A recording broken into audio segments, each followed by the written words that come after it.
بسم الله الرحمن الرحيم. الرحمن علم القرآن، خلق الإنسان علمه البيان. الشمس والقمر بحسبان، والنجم والشجر يسجدان. والسماء رفعها ووضع الميزان، ألا تطغوا في الميزان وأقيموا الوزن بالقسط ولا تخسروا الميزان. والأرض وضعها للأنام، فيها فاكهة والنخل ذات الأكمام، والحب ذو العصف والريحان. فبأي آلاء ربكما تكذبان؟ خلق الإنسان من صلصال كالفخار، وخلق الجان من مارج من نار. فبأي آلاء ربكما تكذبان؟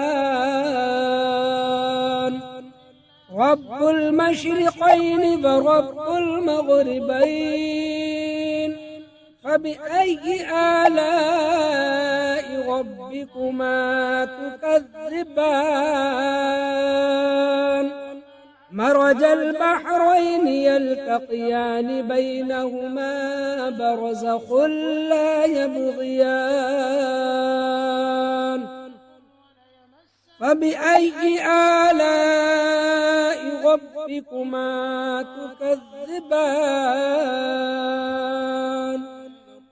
يخرج منهما اللؤلؤ والمرجان، فبأي آلاء ربكما تكذبان؟ وله الجوار المنشآت في البحر كالأعلام، فبأي آلاء ربكما تكذبان؟ كل من عليها فان، ويبقى وجه ربك ذو الجلال والإكرام. فبأي آلاء ربكما تكذبان؟ يسأله من في السماوات والأرض، كل يوم هو في شأن.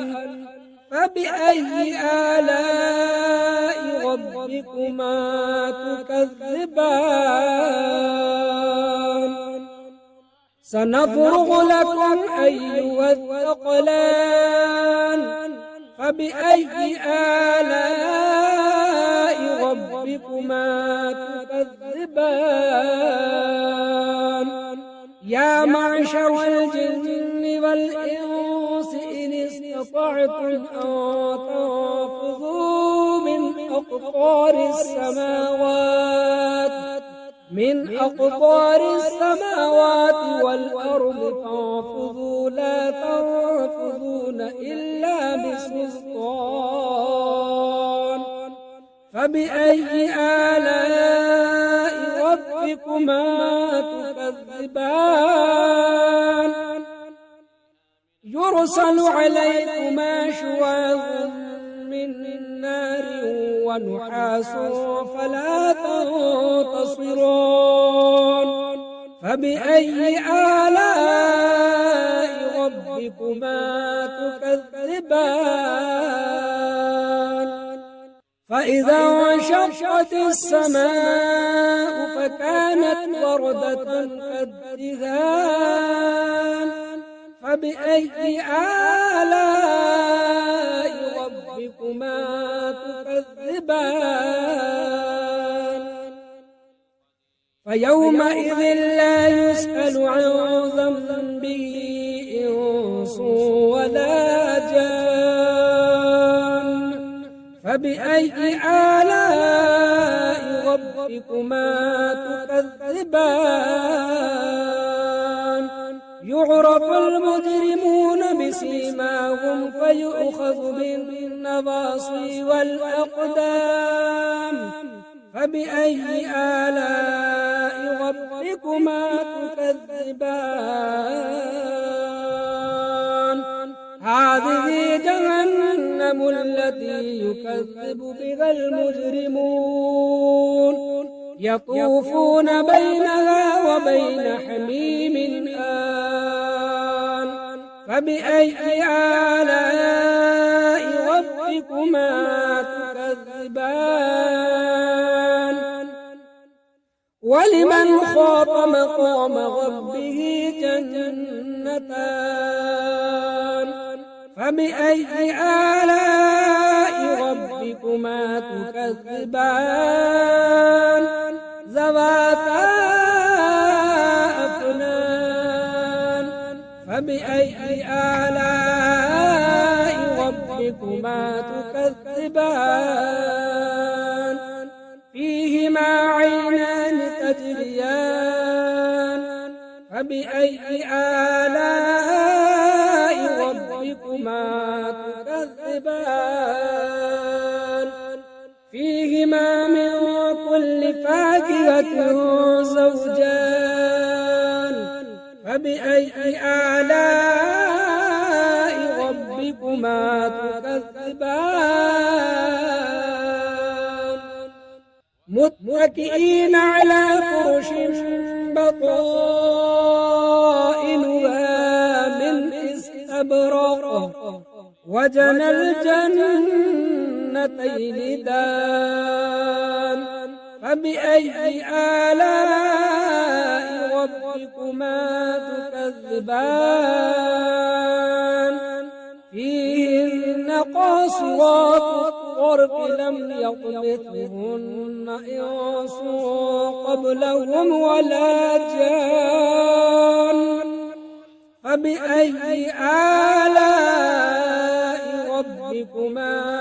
تكذبان كأنهن الياقوت والمرجان فبأي آلاء ربكما تكذبان هل جزاء الإحسان إلا الإحسان فبأي آلاء ربكما تكذبان ومن دونهما جنتان فبأي آلاء ربكما تكذبان مدهامتان فبأي آلاء ربكما تكذبان فيهما عينان ضاختان فبأي آلاء ربكما تكذبان فيهما فاكهة ونخل ورمان فبأي آلاء ربكما تكذبان فيهن خيرات حسان فبأي آلاء ربكما تكذبان حور مقصورات في الخيام فبأي آلاء ربكما تكذبان لم يطمثهن إنس قبلهم ولا جان فبأي آلاء ربكما تكذبان متكئين على رفرف خضر وعبقري حسان فبأي آلاء ربكما تكذبان تبارك اسم ربك ذي الجلال والإكرام أعوذ بالله من الشيطان الرجيم بسم الله الرحمن الرحيم ياسين والقرآن الحكيم إنك لمن المرسلين على صراط مستقيم تنزيل العزيز الرحيم لتنذر قوما ما أنذر آباؤهم فهم غافلون لقد حق القول على أكثرهم فهم لا يؤمنون إنا جعلنا في أعناقهم أغلالا فهي إلى الأذقان فهم مقمحون وجعلنا من بين أيديهم سدا ومن خلفهم سدا فأغشيناهم فهم لا يبصرون وسواء عليهم أأنذرتهم أم لم تنذرهم لا يؤمنون إنما تنذر من اتبع الذكر فخشي الرحمن بالغيب فبشره بمغفرة وأجر كريم إنا نحن نحيي الموتى ونكتب ما قدموا وآثارهم وكل شيء أحصيناه في إمام مبين واضرب لهم مثلا أصحاب القرية إذ جاءها المرسلون إذ أرسلنا إليهم اثنين فكذبوهما فعززنا بثالث فقالوا إنا إليكم مرسلون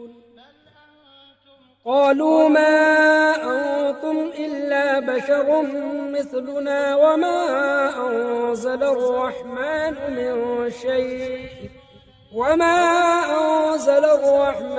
من شيء إن أنتم إلا تكذبون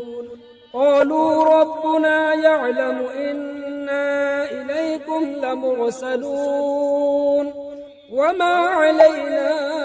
إلا البلاغ المبين قالوا إنا تطيرنا بكم لئن لم تنتهوا لنرجمنكم وليمسنكم منا عذاب أليم قالوا طائركم معكم أئن ذكرتم بل أنتم قوم مسرفون وجاء من أقصى المدينة رجل يسعى قال يا قوم اتبعوا المرسلين اتبعوا من لا يسألكم أجرا وهم مهتدون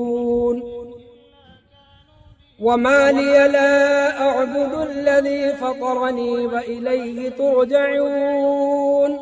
أأتخذ من دونه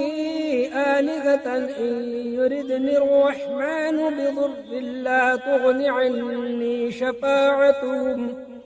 لا تغن عني شفاعتهم شيئا ولا ينقذون إني إذا لفي ضلال مبين إني آمنت بربكم فاسمعون قيل ادخل الجنة قال يا ليت قومي يعلمون بما غفر لي ربي وجعلني من المكرمين وما أرسلنا على قومه من بعده من جند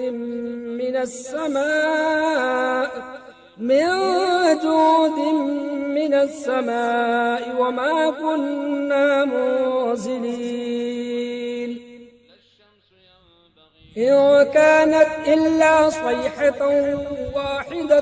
فإذا هم خامدون يا حسرة على العباد ما يأتيهم من رسول إلا كانوا به يستهزئون ألم يروا كم أهلكنا قبلهم من القرون أنهم إليهم لا يرجعون وإن كل لما جميع لدينا محضرون وآية لهم الأرض الميتة أحييناها وأخرجنا منها حبا فمنه يأكلون وجعلنا فيها جنات من نخيل وأعناب وفجرنا فيها من العيون ليأكلوا من ثمره وما عملته أيديهم أفلا يشكرون سبحان الذي خلق الأزواج كلها مما تنبت الأرض ومن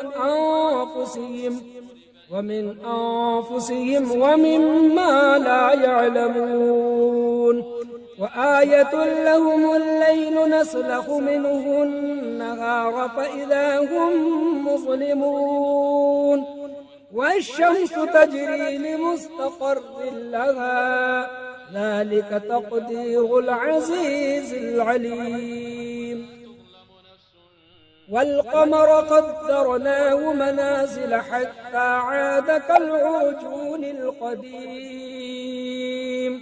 لا الشمس ينبغي لها أن تدرك القمر ولا الليل سابق النهار وكل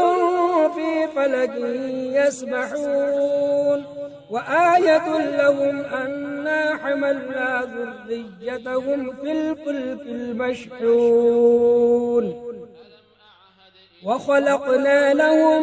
من مثله ما يركبون وإن نشأ نغرقهم فلا صريخ لهم ولا هم ينقذون إلا رحمة منا ومتاعا إلى حين وإذا قيل لهم اتقوا ما بين أيديكم وما خلفكم لعلكم ترحمون وما تأتيهم من آية من آيات ربهم إلا كانوا عنها معرضين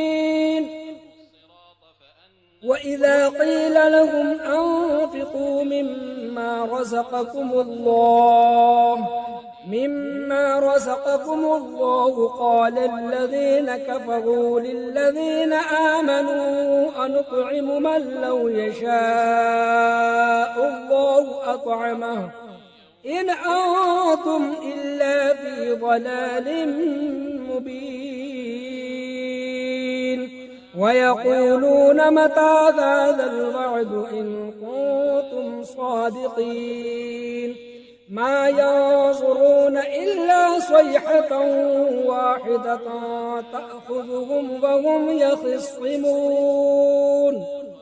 فلا يستطيعون توصية ولا إلى أهلهم يرجعون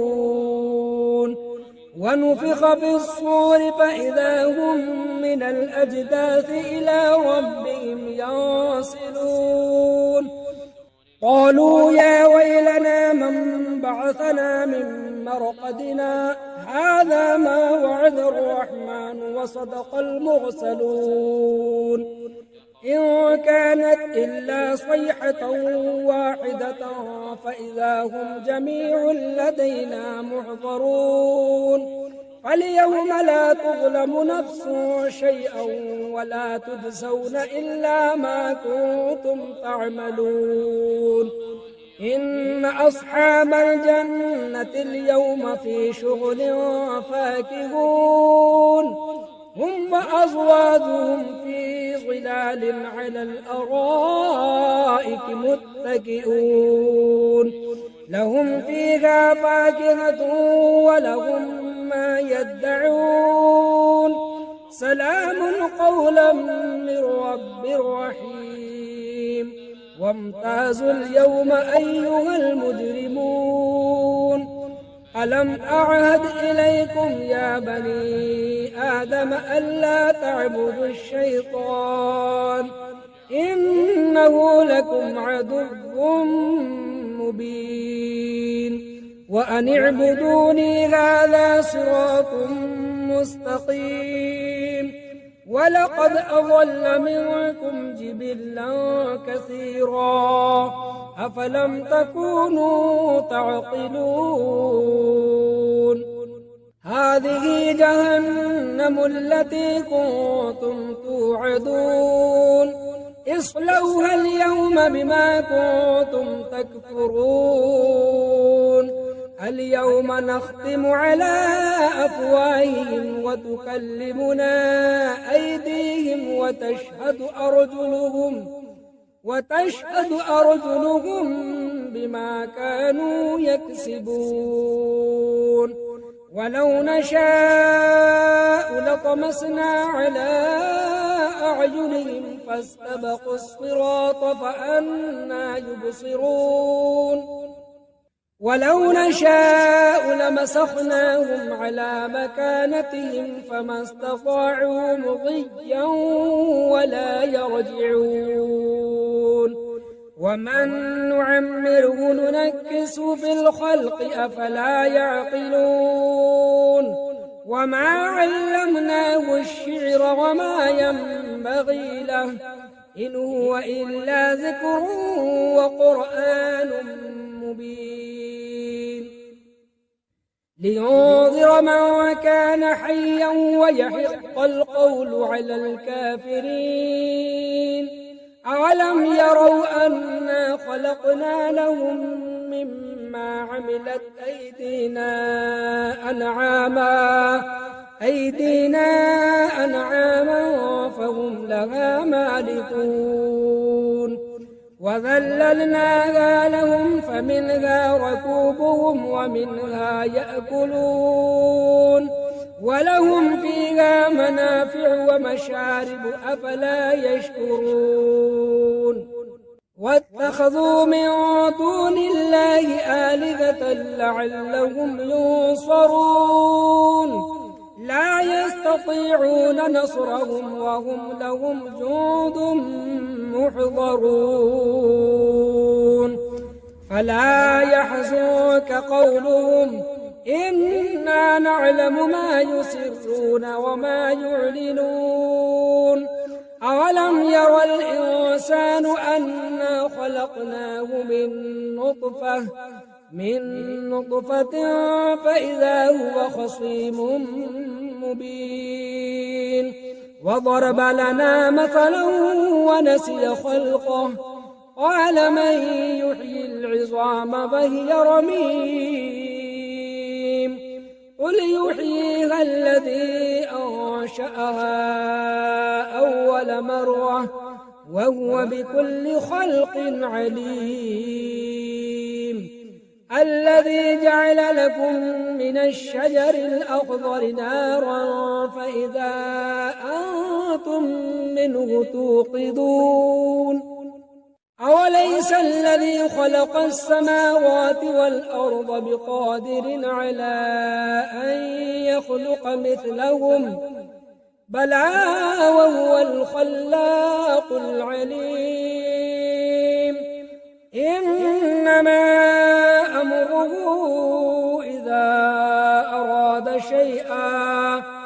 إذا